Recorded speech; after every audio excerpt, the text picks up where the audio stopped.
This is the story of superconducting maglev transportation. The inventions of two distinguished American and Canadian-born scientists, Drs. James Powell and Gordon Danby, are yielding an extraordinary new surface transportation capability. Their early inventions have been implemented by the Japanese to build a first-generation ultra-high-speed superconducting maglev surface transport system. Powell and Danby have not stopped inventing and have moved far beyond their early designs, creating advanced patents for transportation, grid-scale energy storage, and maglev space launch.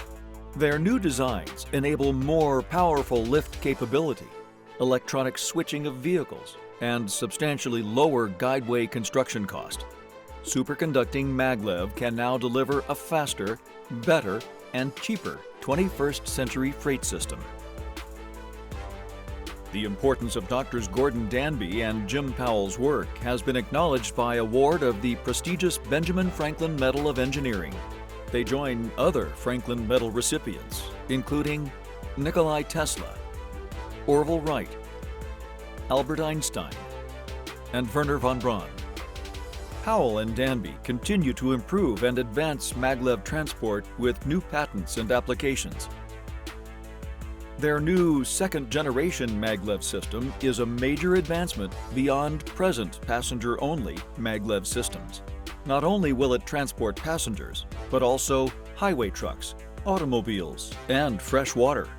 It can be adapted for levitated travel along existing railroad tracks, and it can store enormous amounts of electrical energy to meet peak power demands.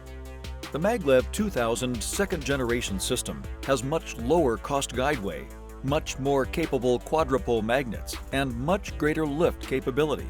No other transport system in the world today provides its unique, cost-effective capabilities. Second-generation maglev is described in Powell and Danby's recent books, Maglev America and The Fight for Maglev, available at Amazon.com. To stop at offline stations, first-gen maglev vehicles must use a mechanically moving switch on the guideway that leads to the offline station. Average travel speed decreases, increasing trip time. Second-gen maglev vehicles do not need mechanical switches. They electronically switch at high speed from the mainline guideway to the secondary guideway, leading to an offline station or truck terminal.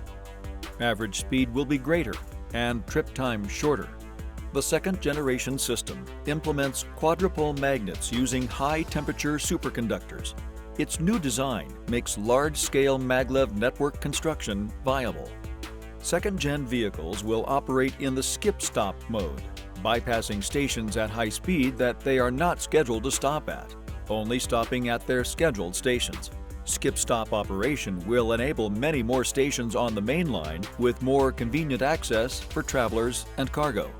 The Maglev 2000 patented MARY system enables maglev vehicles for levitated travel above adapted existing conventional railroad networks to access urban and suburban areas without the need to build guideways within them. Maglev vehicles have no wheels, are magnetically levitated above and propelled along guideways at hundreds of miles per hour with no mechanical contact. The fare cost per passenger mile is less than highway driving. The cost per ton-mile of shipping is much less, dramatically reducing the costs of goods for everybody. Imagine a 30,000-mile national maglev network that moves goods and passengers between cities and ports at speeds rivaling aircraft.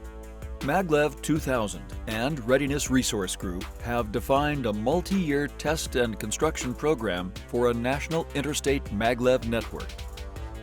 What can we expect in our transport future? The U.S. Secretary of Transportation has stated that by 2050, we'll have to move almost twice the amount of freight in our country. We also know we won't be able to do it with our current freight system. The highway freight and railroad projections foresee chronic congestion, enormous infrastructure costs, and no way to keep up with growing population and expanding trade and commerce needs. Transporting trucks on the national Maglev network will result in fewer highway deaths, injuries, and accidents, less congestion and time lost in traffic, and lower emissions of toxic pollutants and greenhouse gases, while greatly reducing the cost of freight transport. The economic benefits in jobs, lower cost of transport, new industries, and increased exports will be tremendous. Long-haul trucking will have the competitive advantage of moving goods for their customers at speeds 5 times as quickly as current roadways permit. Produce to market more promptly, longer shelf life, less waste. Our overburdened highways will have greater durability when autos and trucks travel by Maglev, reducing the cost to taxpayers for highway upkeep.